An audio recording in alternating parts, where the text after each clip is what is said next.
আসসালামু আলাইকুম। Welcome to Bangladesh engineering automation system. প্রিয় শিক্ষার্থী, আমি আজকে আপনাদের সামনে যে বিষয়টি নিয়ে আলোচনা করব সেটা হলো ডেল্টা পিএলসি। আমার হাতে একটা ডেল্টা পিএলসি দেখতে পাচ্ছেন, যার মডেল DVP 14SS2। এবং ডেল্টা পিএলসি নিয়ে যখন কাজ করব তখন আমাদের সর্বপ্রথম যে জিনিসটা জানতে হবে, এই পিএলসির ইনপুট সাইড কোনটা এবং আউটপুট সাইড কোনটা। যদি আমি কানেক্টরগুলো খুলি তাহলে এখানে স্পষ্ট দেখা যাচ্ছে এইখানে আমার ইন লেখা আছে এবং অপর পাশে লেখা আছে আউট। ইন বলতে ইনপুট সাইড এবং আউট বলতে output side. Delta PLC input সাইডকে X দ্বারা চিহ্নিত করা হয় এবং আউটপুট সাইডকে Y দ্বারা চিহ্নিত করা হয়। এবং ডেল্টা পিএলসি নিয়ে যখন আমরা কাজ করব সেক্ষেত্রে তো অবশ্যই একটা প্রোগ্রামের দরকার, এবং প্রোগ্রাম করতে হলে আমাদের একটা সফটওয়্যার প্রয়োজন, যে সফটওয়্যার নাম হলো WPL সফট। তো আমরা এখন WPL সফটের মাধ্যমে কিভাবে প্রোগ্রামটা কমপ্লিট করে সেটা দেখে নিব। তো চলুন এখন WPL সফটওয়্যারটা ওপেন করে দেখা যাক। লক্ষ্য করলে দেখা যাচ্ছে এটা হলো আমার WPL সফট, যার ভার্সন 2.45। সফটওয়্যার উপর যদি ডাবল ক্লিক করি তাহলে এরকম একটা পেজ শো করবে।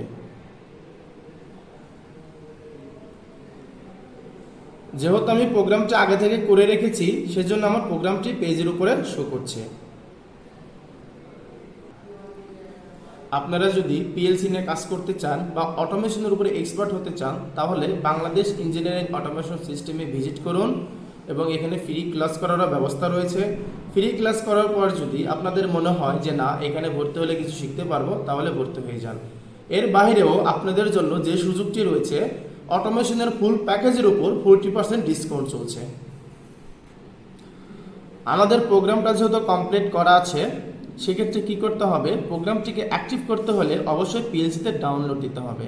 যেহেতু পিএলসির সাহায্যে আমার লোডগুলো চলবে, ডাউনলোড দিতে হলে পিসি টু পিএলসির একটা কমিউনিকেশন কেবলের প্রয়োজন। তো সেই কেবলটি আমি এখানে সংযোগ করে রেখে দিয়েছি।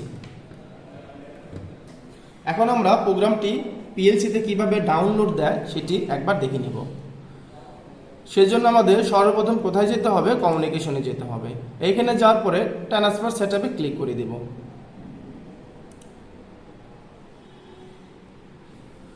ডাউনলোড দেওয়ার জন্য আমাদের সর্বপ্রথম যেতে হবে কমিউনিকেশনে। এখানে যাওয়ার পরে ট্রান্সফার সেটআপে ক্লিক করে দিব। ক্লিক করার পরে আমরা পিসি থেকে পিএলসিতে প্রোগ্রামটি ডাউনলোড দিব। তো এখানে ওকে বাটনে ক্লিক করে দিব।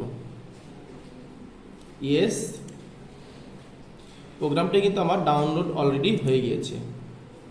এখন আমরা যদি চাই পিএলসির মাধ্যমে লোডটা কিভাবে চলছে সেটা আমরা পিসি ডিসপ্লেতে মনিটরিং করতে পারবো।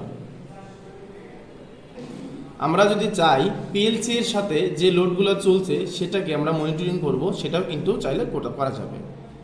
সেজন্য যেতে হবে এটা অনলাইন মোডে।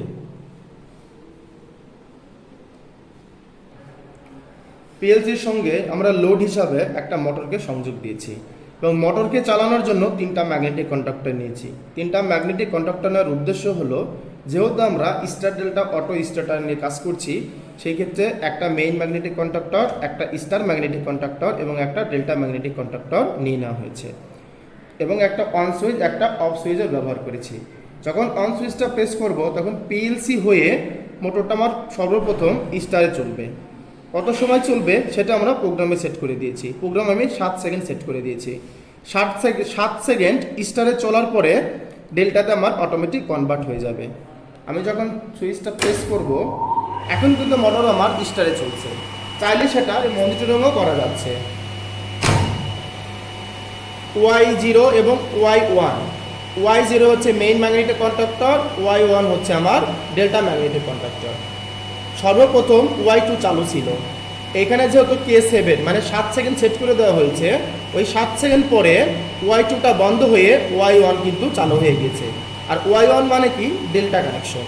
মোটর এখন আমার ডেল্টা কানেকশনে ঘুরছে। অফ সুইচ প্রেস করলে মোটরটা আমার অফ হয়ে যাবে।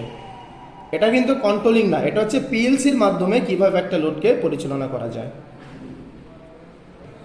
তো এটাই ছিল আমাদের আজকের ভিডিও। এরকম ভিডিও আরও পেতে অবশ্যই আমাদের পেজে সাবস্ক্রাইব করবেন এবং লাইক কমেন্ট করতে কিন্তু কখনোই ভুলবেন না। ধন্যবাদ সবাইকে।